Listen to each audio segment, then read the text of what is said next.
Welcome to the Clean Speech Challenge. I'm Gila Ross, host of the Power Up podcast, and I'm so excited to bring you the Clean Speech Challenge. Over the next few days, we are going to hear from experts around the world, inspiring ideas about how we can improve our relationships with our words. And each day, we're going to get one short, actionable item that we can take into our life and use it to upgrade the way we talk to others. And while we're doing it, there's going to be opportunities to create community and win prizes. Check out the show notes for details. Welcome everyone to the masterclass that we are using to finish off our Clean Speech Challenge. I must say the Clean Speech Challenge was an incredible week. We heard from different experts, from different speakers, inspirational people about different challenges, small little things that we can do to bring more positive speech into our lives and into our world. And I've heard from a lot of people that did it, different positive things that they took from this week of challenges. So this is what I'm going to do with you this evening. Okay, so I'm going to begin by telling you a little bit about myself, just for those of you that are meeting me for the first time tonight. And then I'm going to give you a little bit of a masterclass on silence and empathy, and really how powerful they can be in our communication, which really means how powerful they can be in our relationships. And then I'm going to announce the winners for the different prizes. And I'm also, if I can, going to share with you an opportunity of how you can continue to work with me for anyone that got something out of the Clean Speech Challenge. So I'm going to start by telling you a little bit about myself. So my name is Gila Ross. I'm an educator for Seed UK. I live in Manchester. I've been in the field of education I've worked with teens, with adults for I think close to 20 years now. I do a lot of public speaking, but some people are often surprised to hear this about me, is that as a child I was very, very shy, right? And I remember the first time I was asked to speak, and at the time I was living in Calgary, Canada. And we moved out there, my husband and myself, as a rabbi and a rebbitzin for it was a small community at the time. And one of the women in the community said to me, Gila, we have no one to give us a Torah class. Would you give us a Torah class? And at the time I was like, public speak? Like, no. But I thought there's no one else to do it. So I said, okay. And I remember, I prepared my class and I drove over there, and I felt like so sick, like in the class, like trying, beforehand, just sick with nerves about the thought of getting up and speaking and communicating my ideas, which were really not my ideas that I had learned that were going to pass them over. Thank God they were an incredible group of people that I spoke to, and the discussion went fantastically. And that's how I started, I guess, my communication skills and my public speaking. And since then, I've done a lot of, whether it's personal development, professional development in the field of communication, because communication is so central to our relationships. And that's how I want to talk about tonight, right? Let me ask you a question, and you can feel free to answer. Anyone that hasn't answered this, you can either put it in the chat or you can unmute yourself and respond. What is the purpose of speech? We all know about speech. We all use it in our lives every single day. Sometimes we love it, sometimes we hate it. Sometimes people say things to us that hurt us. Sometimes people say things to us that help us. And sometimes it's us too. We say things to others that are hurtful. Sometimes we say things to others that are incredibly helpful. But what's the purpose of speech? Does anyone want to try and guess what the answer to that might be? What the purpose of speech might be?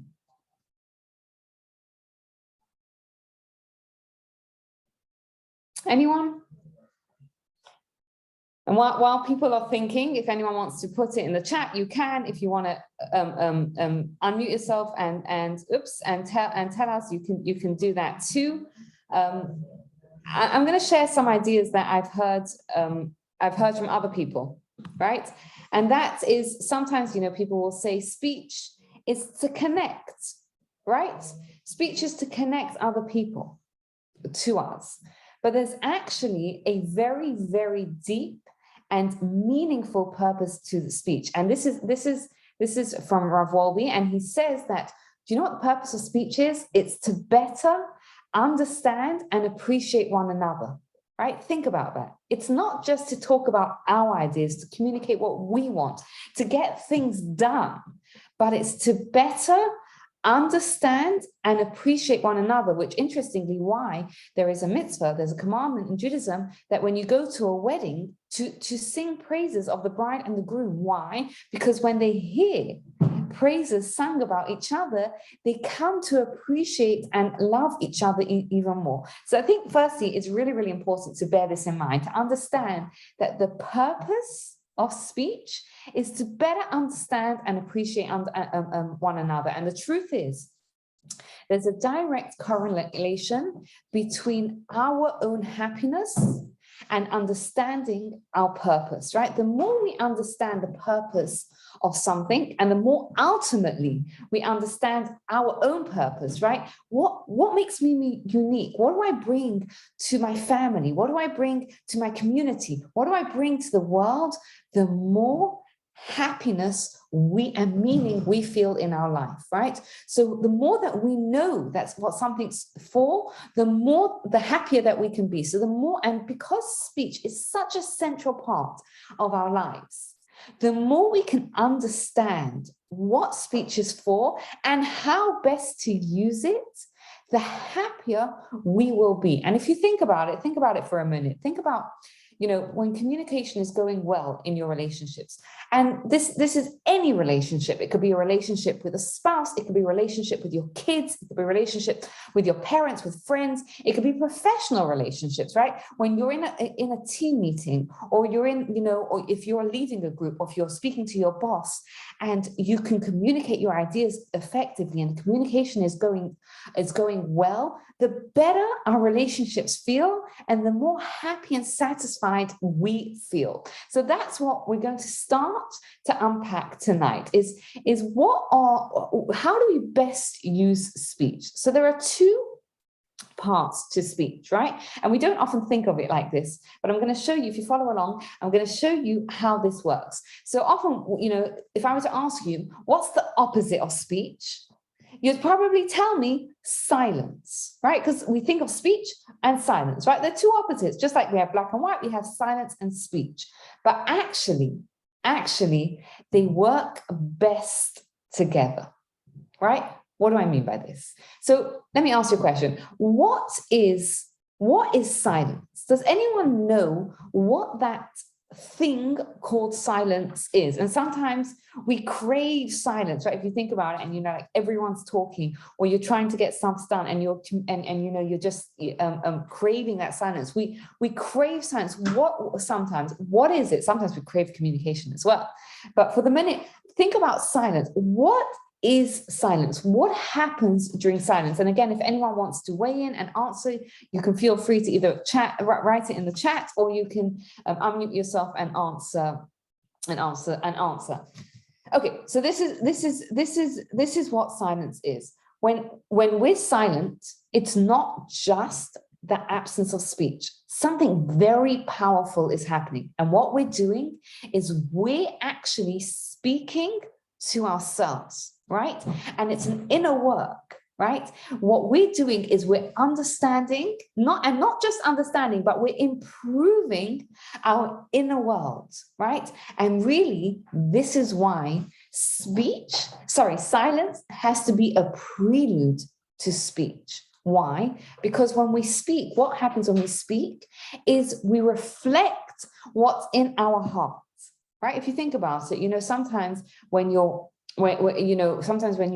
say something, afterwards you'll catch yourself and you'll say, I can't believe I said that.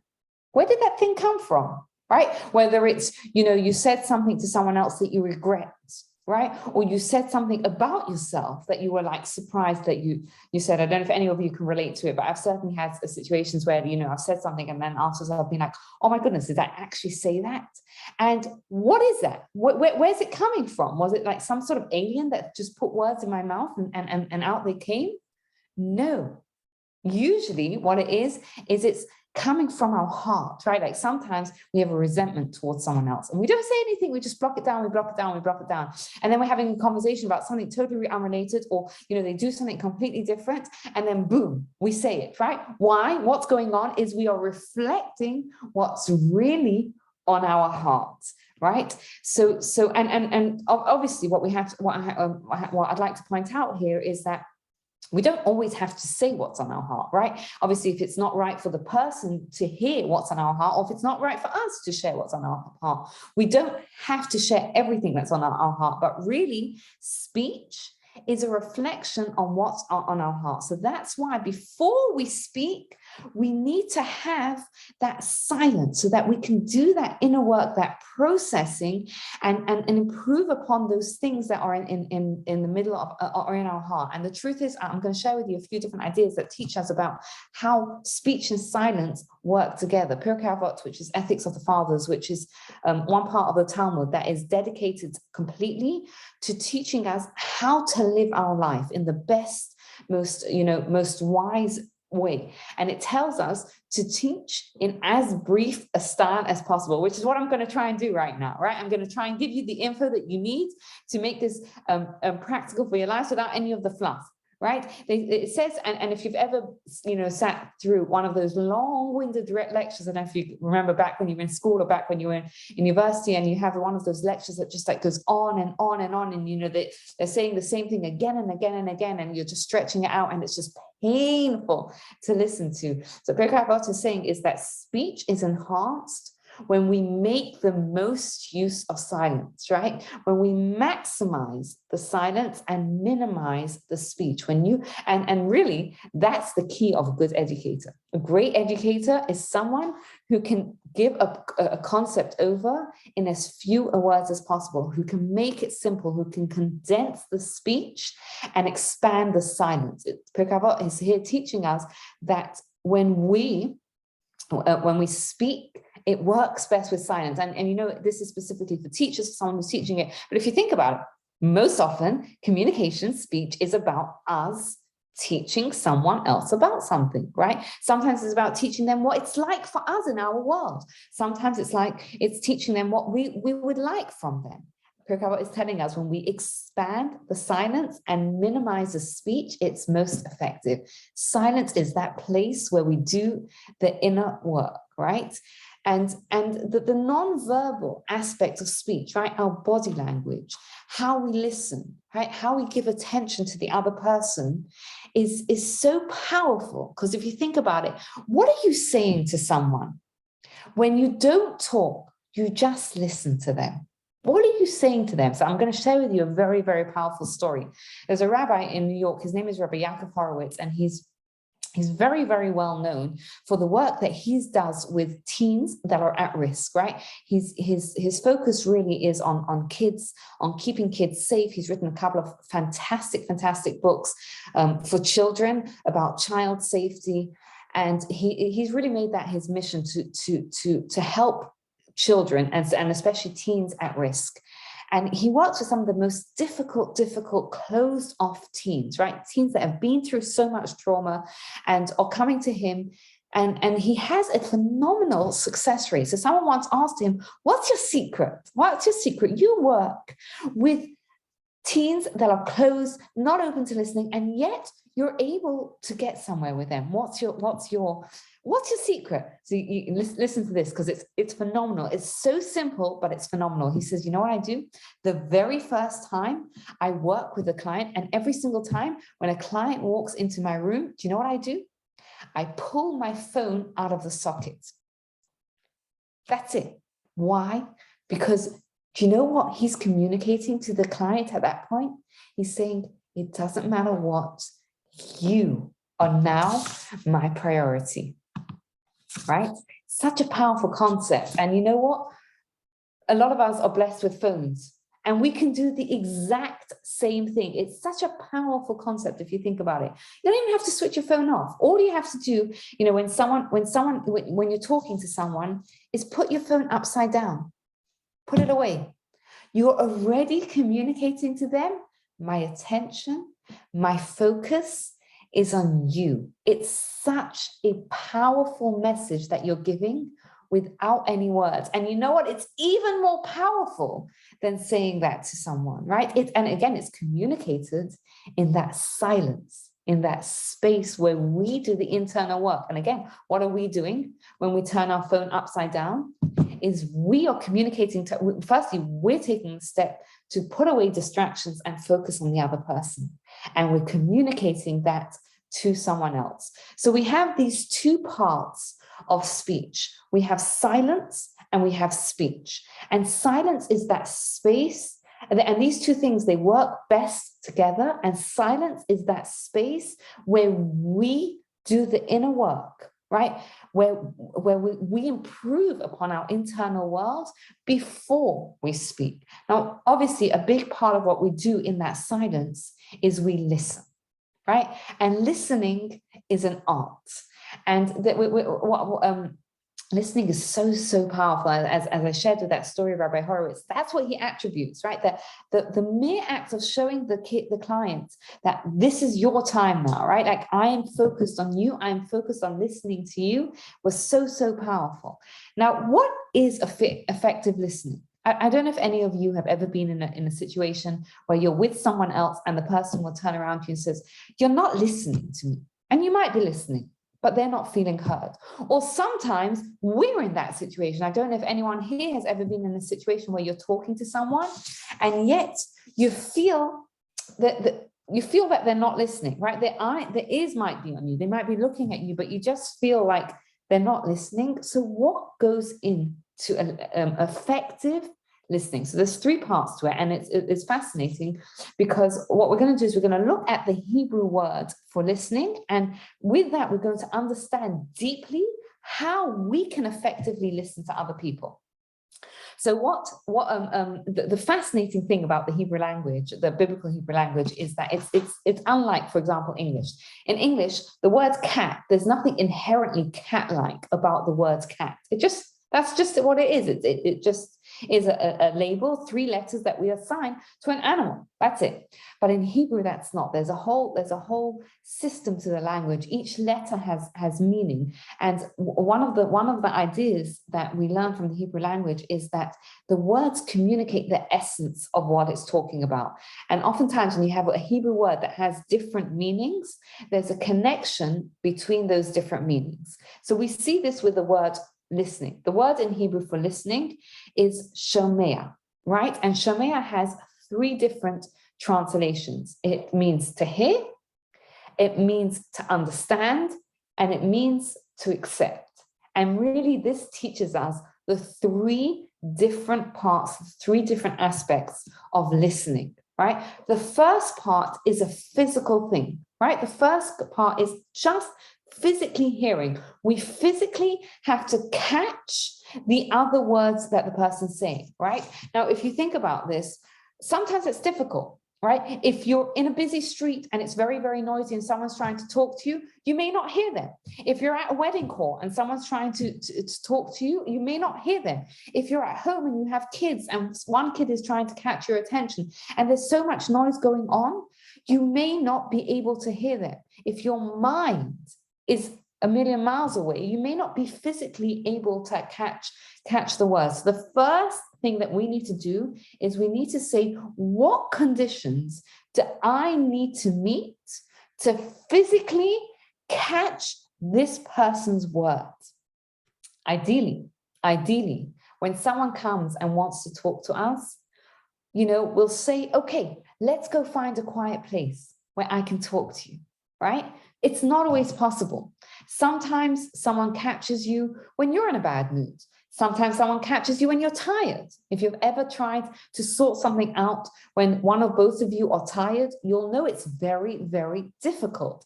Sometimes someone tries to talk to you when you're hungry. Sometimes 3 people try to catch your attention and talk to you all at the same time. What do you do then? What do you do when the physical conditions to hear are not right?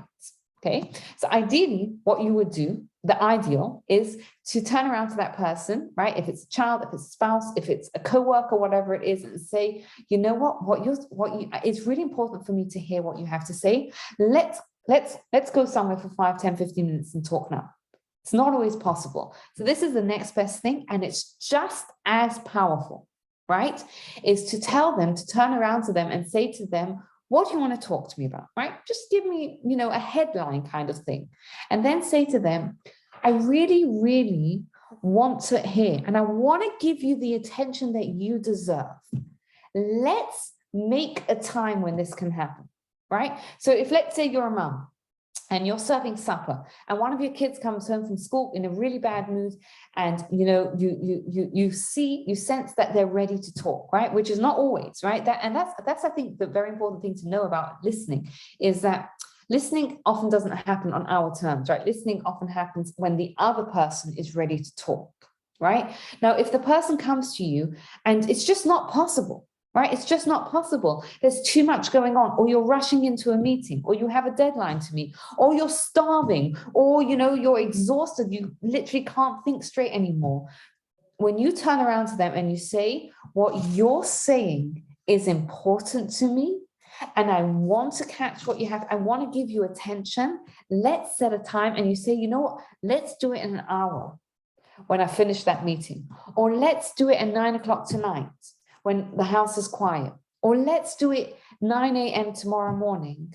That's a powerful message. Of course, you then have to follow through, right? And you then have to go back to them at 9 o'clock the next morning, or whatever predetermined time that you said, okay, let's talk now, right? I'm all ears. I want to hear it. So that's the first thing that we have to do, is we have to understand that in order for us to effectively listen, we have to make sure the physical conditions are there.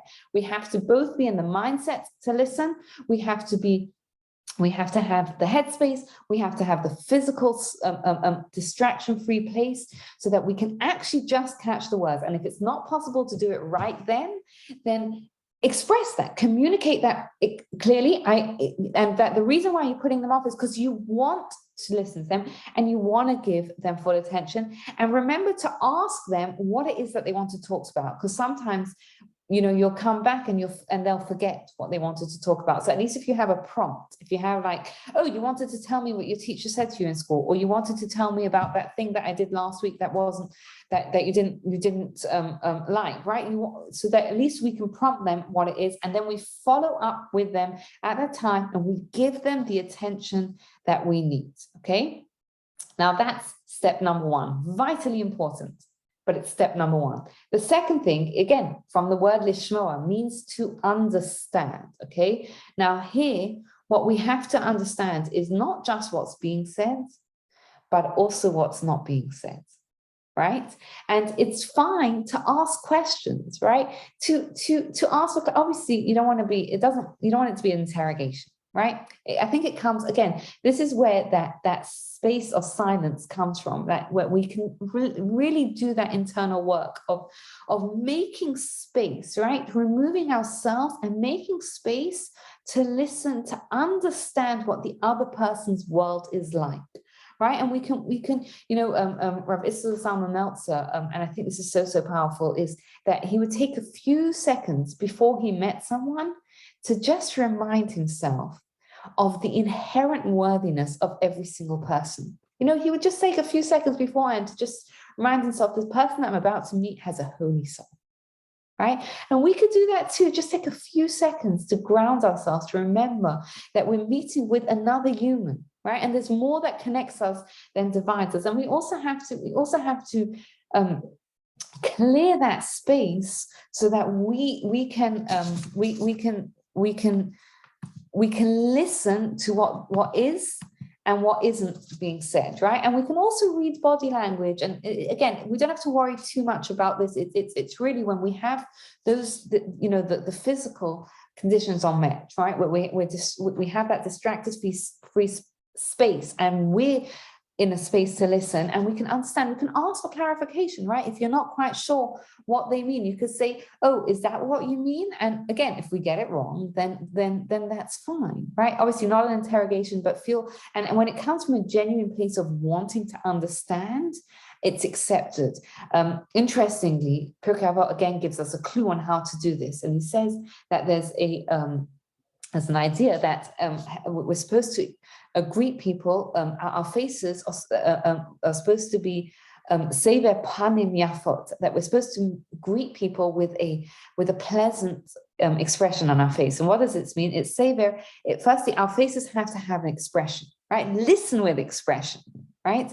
Panim, be facing them, okay? Usually this is effective. Sometimes, and you can read the situation, a person, what a person's talking about, they may feel too vulnerable to look you face to face. So allow them the space, right? Like sometimes going for a walk with someone is a very good way to get them to open up and to talk, because it's less, it's easier, right, to open up if they're not looking you in the face, but give them that opportunity to you look them in the face, to sort of read their expressions. And yafot, your face has to have a pleasant expression on it. A lot of times, I don't know if you've ever experienced this, when two people are having a fight, maybe one of them has even been you, and one of the people will say, like, why are you so angry? And the other one person will say, I'm not angry. And usually who's right? Usually who's right? It's the person that's saying, why are you so angry? Why? Because how does the person know? Because they're reading the facial expression, they're reading the body language, right? So that's what we have to bear in mind, is that, again, that happens in that silence, in that space where we do our internal work, where we're removing ourselves and opening ourselves up to understand what's going on in them. And then our face can reflect that openness, that pleasantness, that willingness to understand. And we can reflect, we can ask for clarification. Something that's also super, super powerful here is to remember what people have said before, right? If someone says something and it reminds you of something that they told you previously, you can say that, you can bring that up, and you can say, oh wow, I remember what you said previously.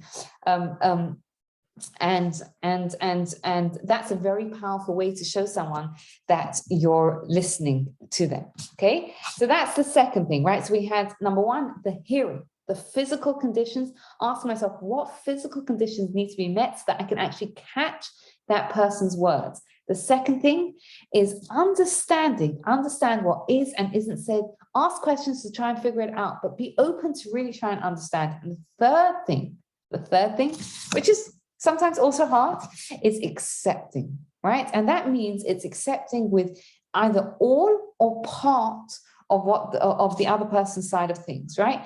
And sometimes it's accepting that this is what it's like for them, right? And when we can do these three things, then it leads to a new understanding and a coming together, right? When a person can go through those steps of clearing that space and understanding what the other person, really listening and understanding what that person is saying, and then accepting. And sometimes the acceptance is just an acceptance of, this is what it is like for you, right? And to understand that, if I was in your situation, I'd probably feel very, very similar, right? And this can lead to a new understanding and a coming together. And oftentimes these three things, right? This powerful, effective listening is what is needed to resolve the conflict. I don't know, you might be listening to this and you're thinking, wow, that sounds hard. And it can be hard. So why do it? Why do it? And there are many, many reasons that we should do it. Okay, I'm going to give you just a couple. Number one is because it clears up misunderstandings. So many misunderstandings happen when people don't listen to each other. and misunderstandings fester in our relationship. They cause stress, they cause strife in every single relationship, in our personal relationships, in our professional relationships, in our relationships with our parents, in our relationships with our children, in our relationships with our friends, in our relationship with our spouse. You know, so many relationships even break up because of misunderstandings, and they fester in our professional relationships as well. How many clients does someone lose because of a misunderstanding? How often does a boss or a team worker, or you know, or people, organizations even lose talented staff because of misunderstandings, because people aren't feeling listened to, because they aren't given that respect. So that's number one, is that it clears up misunderstanding, it improves our relationships. It's worth it, right? It is worth it. Right. And the other thing and I want to also share with it, is that a lot of times we have to put in effort, right? When there's a misunderstanding, when someone's upset with us, right? And let's say that someone that's close to us. Let's say a child is upset with us. How much effort and expense will we go through to clear up that misunderstanding? Tremendous. People go through years of therapy, right? Years of mediation. They spend a fortune of money, and they should, because relationships are that important to us. But think about whether you could prevent that by putting in the effort ahead of time. And a lot of times we don't think of it as a conscious choice, but the truth is, a lot of times we have that choice. We have the choice: do I put in a little bit of effort in the beginning so that things work smoothly, right? Do I put in a little bit of effort to listen so that we can clear the misunderstandings, we can hear each other, we can have that strong relationship? Or do I have to put in a lot of effort to fix things afterwards, right? We don't think of it as a subconscious choice, but it's worthwhile getting into that mindset of thinking, 1 minute, yes, it is effort, right? If someone comes to you and talks to you, and it may be something they don't want to talk about, right? And you're not comfortable hearing, but think to yourself, maybe it's worthwhile taking a little bit of effort, whether it's time effort, whether it's emotional effort, to listen now, so that it doesn't blow up and fester, and then I have to spend all that effort afterwards trying to fix it, right?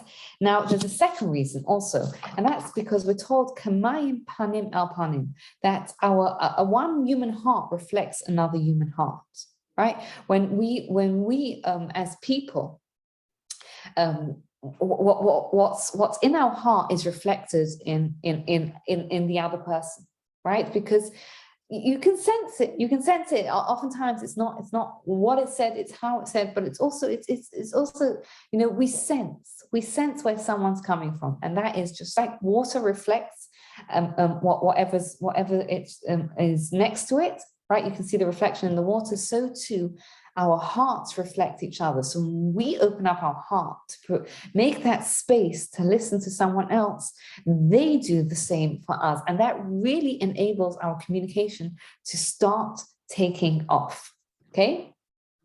Now, very often when I explore this topic, I get a question. And the question that I'm asked is often like this. It says, how do we show empathy, right?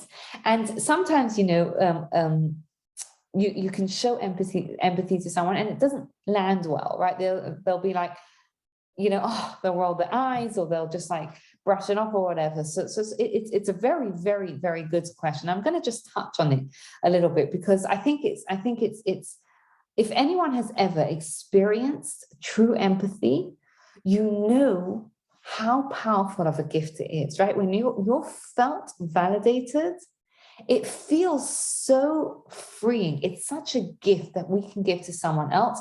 And it's a powerful, powerful tool in our relationships. Number one, because it changes how we relate to other people, right? When we can truly empathize with someone else and we can show them that we truly empathize, then it also opens them up to what we're saying, right? And it's a real leadership quality. It's interesting that we see in Judaism, this was like almost like a prerequisite to becoming a leader. Moses, when was he chosen to be a leader? he had to demonstrate twice, right? The first time he grew up in Pharaoh's palace, grew up as, you know, a child of luxury, royalty. What does he do? He goes out to his brothers, the Jews who are suffering, and he sees their pain and he takes part in it. He empathizes with them. And there's a second time he does this. And that's when he was a shepherd and he's looking after the sheep. And one day, one of the sheep runs away. And you know, he goes after the sheep, and he sees that this little sheep that's run away and annoyed, you know, bothered him. You know, what a hassle, right? Most of us, I think, would think, oh my goodness, what a hassle, the sheep is bothering me. But what does he do? He realizes that the sheep has taken a drink. So he empathizes it and he picks up the sheep and he carries it back and he says, wow, you must be so thirsty. You must be so tired. Let me help you. And this is the point where he gets chosen for leadership, right? Amazing. And it's interesting that Moses was someone who had a speech impediment, which just goes to show us that communication is a skill that you can learn. It's not, you know, something that you're born with or not, right? And that's not what was needed for leadership. What did he have to demonstrate? He had to demonstrate that he had empathy for others. And it takes, in order for us to have empathy for others, we're told that chesed, right? Kindness for others comes from the root of chas, which means to have mercy on that what is yours. And what is it? It's extending the compassion that we have towards ourselves, towards others, right? And what it does is it takes a certain sense of humility. Again, this is what that silence, that space is for, right? It's that sense of humility of taking myself out of the picture and getting into the picture of the other person, getting a sense of what it's like to be the other person. How do we do this? We do this through that powerful listening that we spoke about earlier, right? So we see really here how the silence and the speech work together, right? To form the building blocks of this powerful communication that's that helps us understand and appreciate each other, right? And that silence is that internal work where we really come to effectively listen to the other person, which is those three elements of it. Is number one, the physical act of listening, right? Just making sure that your conditions are met so that you can actually listen. You can physically hear what the other person is saying.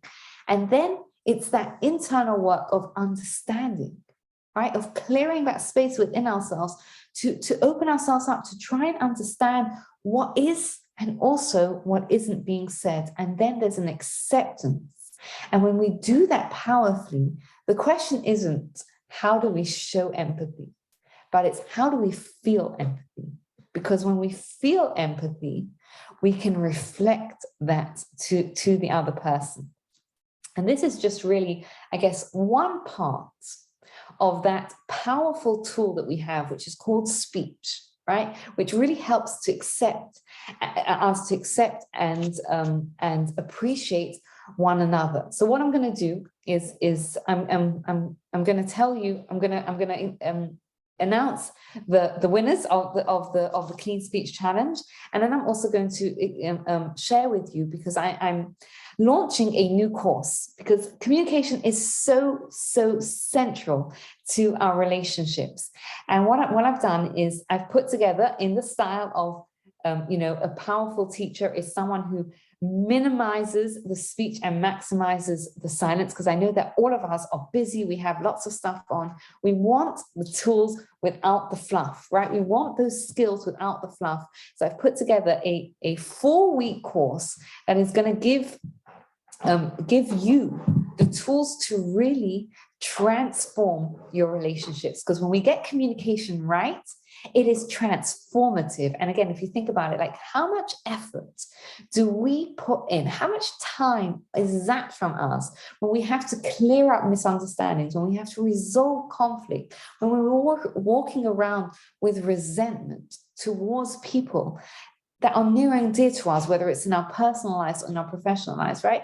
It's so much smarter and more effective to take that time and put it in the beginning, right? Learn the tools for powerful communications, implement the tools for powerful communications so that you can then just upgrade your communication, right? And your communication is different, your relationships are different because you have a way of listening and powerfully communicating your ideas, your desires, your wants, and smoothing a relationship over. So what is this course? It's a 4-week course.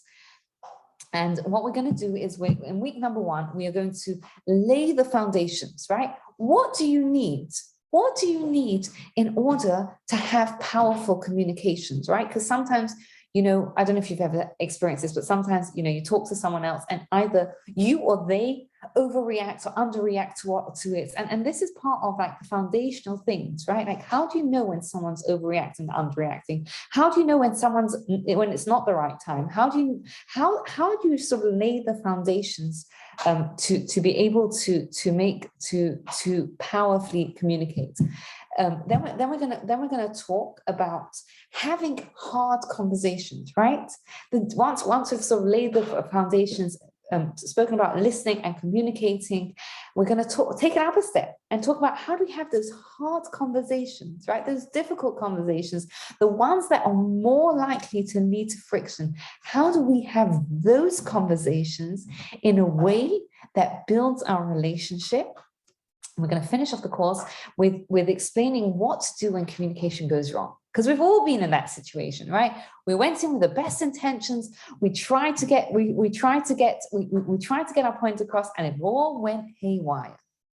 But there's a way to repair and fix that, and I'm going to teach you in the course how to do it. And alongside this 4-week course, what is also going to be is there's going to be a group work, right? So that you can connect with other people of the court, you can support yourself, because a lot of times it's not just about the information, it's about the implementation. And that's what I think differentiates this course from a lot of others, is that there'll be the opportunity to support each other in implementing this course. Now, I also have a couple of bonuses for you on this course. So basically, the course is going to launch in 3 weeks. The registration is only open for 8 days. It closes on the June 7th. And that is, and then the course is going to start 2 weeks after that on June 21st. And again, if you miss any of the classes, they're all going to be recorded. You're going to get a private member area where you can listen to the course again at any time. You have lifetime access to the course, so you can listen to it again and again and again. And so if you sign up within 24 hours, you get 2 bonuses. Okay, one of them is a masterclass from a motivational speaker and a public speaking coach. His name is Rabbi David Eisenberg, and he gives a class on finding your voice. It's a fantastic masterclass. I've heard it. If you sign up with 48 hours, you get that bonus, and you also get a free one-to-one communication strategy session with myself. That is a one-to-one free communications strategy session where I will sit with you. You can bring whatever communication challenges you particularly have, and we will make a plan for that. So that is really an incredible bonus. If you sign up within 48 hours, you'll still get the one-to-one bonus. So if you're wondering what the value of the course is, I'm going to show you, I'm just going to share a screen and show you what it is there. Hold on just a moment, please. It is, oops, sorry, I've lost you for a second. Let me just show you. There we go. So you'll see that the course itself is the value of the course is worth $19.99 in English pounds. Again, if you think about how much our communication, how much value it brings to our life, you'll understand how much that is worth. The group accountability membership is also worth another £99. The 48-hour bonus, the one-to-one communication strategy, is worth £249. The 24-hour bonus, the Find Your Voice bonus, is worth £49. The full value of the package is worth £2,396. And I'm offering it as a beta version, this course. So I'm offering it for a very, very low value, high value, low ticket price. And that is, there's two ways to pay. You can either pay 3 monthly payments of £225, or you can pay in full and get a discounted price of £597. And this course is only available. This pricing is only going to be available for June 7th. So if anyone has any questions, you're more than welcome to ask. I'm also going to now announce the 3 winners of our challenge. Okay, so we had 3 winners, 3 prizes. We had the ambassador prize, the person that brought the most people into the Clean Speech Challenge. And that winner is Helen Klein, who brought the most people into the challenge. Then we have the community champion winner, and that is Miriam Leavitt. You won that prize. So message me afterwards and you will get your £36 Amazon voucher. If you are not in the UK, then I will give you the equivalent currency where you are. And the third prize, the winner of the person who completed all the winner of the raffle of the person who completed all the challenges is Mrs. Steinberg. I don't know if you are on the call tonight, but if you are not, we will get in touch with you and let you know that you won. Thank you very much, everyone, for joining.